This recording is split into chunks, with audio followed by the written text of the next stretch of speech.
I had a boxing fight with absolutely no sleep, and this wasn't just an easy fight. This was my first away title fight in Newcastle, and if that wasn't enough, I was also the co-main event. Let me explain. After putting on my best performance in my hometown, I went to training the day after, and my coach had already found me my next opponent, an undefeated Newcastle champion with 6 wins. This was a risk this early into my boxing journey. However, it's the only way I'm gonna grow. So without a doubt in my mind, I accepted the fight. Fast forward 3 weeks and it was the weekend of the fight. We made our way to Newcastle, where we had a hotel bought from the people that were running the show. And after unpacking, we made our way to the lovely Spoons, just so I could get a meal in before I went to sleep. However, me and my mates went to the pub after to kill some time. It was about 10 o'clock at this time. We were having a great time having a little boogie. And then me and Tyler decided to do a little side quest, to which we ended up finding a line of uni students. And it was only rude to not have a little smooch. And next thing we know, turns out we ended up in the most active place ever. We were dancing and having the time of our lives, and the lads were just getting drinks after drinks. However, the tiredness was starting to kick in, so I checked my phone and it was about 3 AM. Just to let you know, I wasn't drinking at this time, because that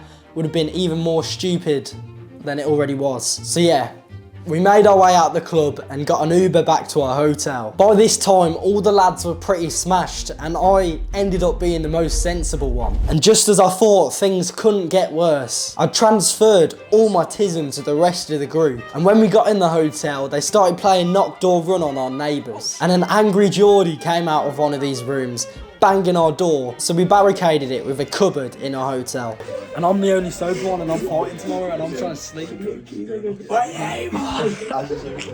Eventually the receptionist came and also knocked the door, but we just pretended to be asleep. About an hour had passed and it was around 4 AM. Some lads were outside that had just come back from the club, so we shouted at them and told them that there was a party at the room we had just knocked door runned. And these lads had a scolding from this guy. Honestly, this night was so stupid and unnecessary, but it makes a funny story.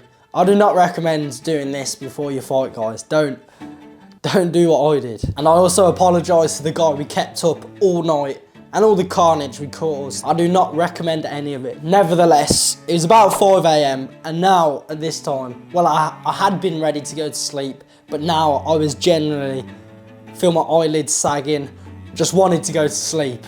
But the lads had a different plan for me and kept me up every way possible, throwing pillows at me, singing till about 6 AM.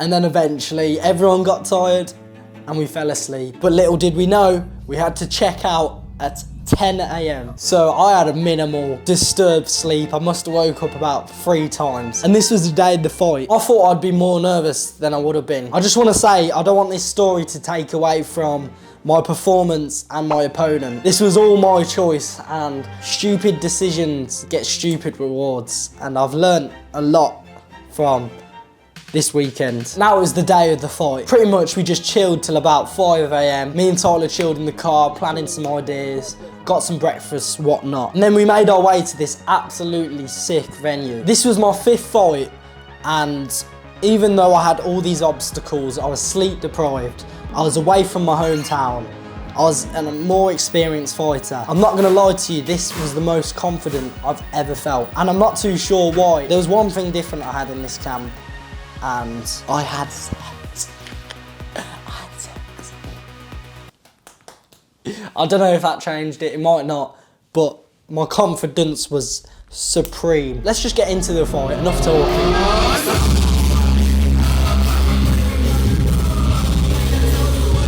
So yeah, after doing that sick walkout, made me realise no one on the crowd, not one person was on my side. This was me against Newcastle. And when I entered the ring, blood on the floor, oh my, I felt so real.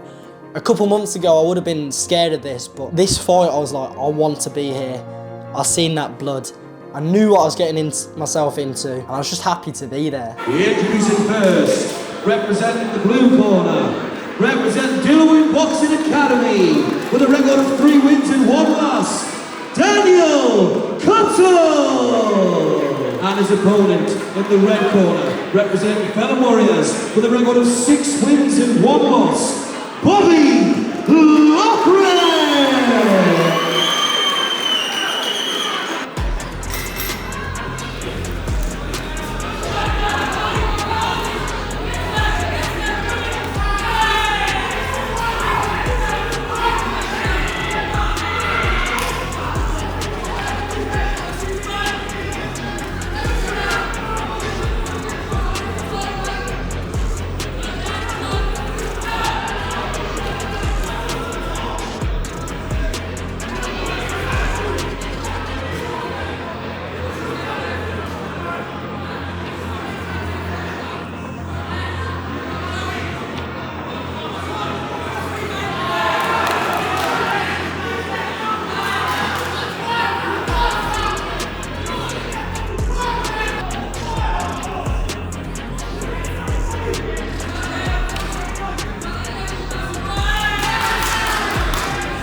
What an explosive first round this was. I definitely got the better of him, as he wasn't used to my awkward style. However, I could already tell this was going to be a scrappy fight.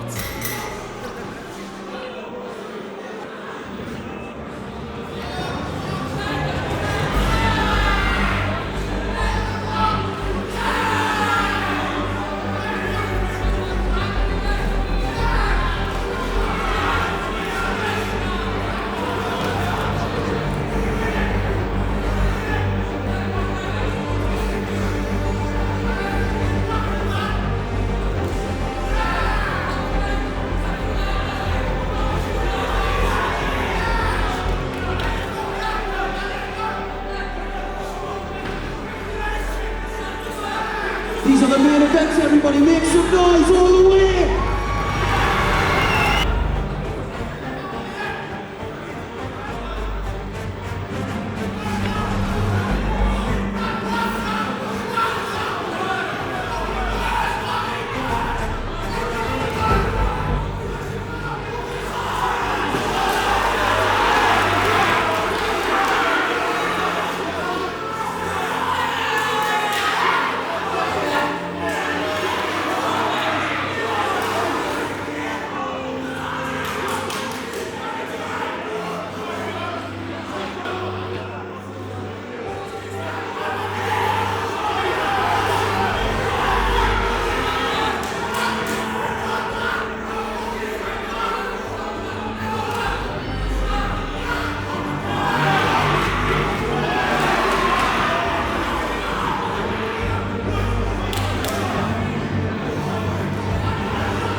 So right there, I didn't actually realise the fight had stopped, so that's why I carried on fighting. But once again, the start of this round was explosive, and my opponent landed a shot right at the back of my head that knocked me down, and the crowd absolutely exploded. This round was quite scrappy, and I actually heard my opponent getting annoyed when I was escaping the clinch, but nevertheless, this was a close round. Round 3.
This round, my opponent came out very strong, and I'd give this round to him. On to the fourth and final round. I was going to put everything into Ladies and gentlemen, this is the fourth and final round. Raise the roof for the entire round. Come on, boys. Round 4.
What a war that was, and big respect to my opponent, he was a beast. Even though I lost the split decision, I think I won over the Newcastle fans and got some photos with them along with some great memories. If you enjoyed this, check out my last fight. And remember, life is a video game. You choose how you play it.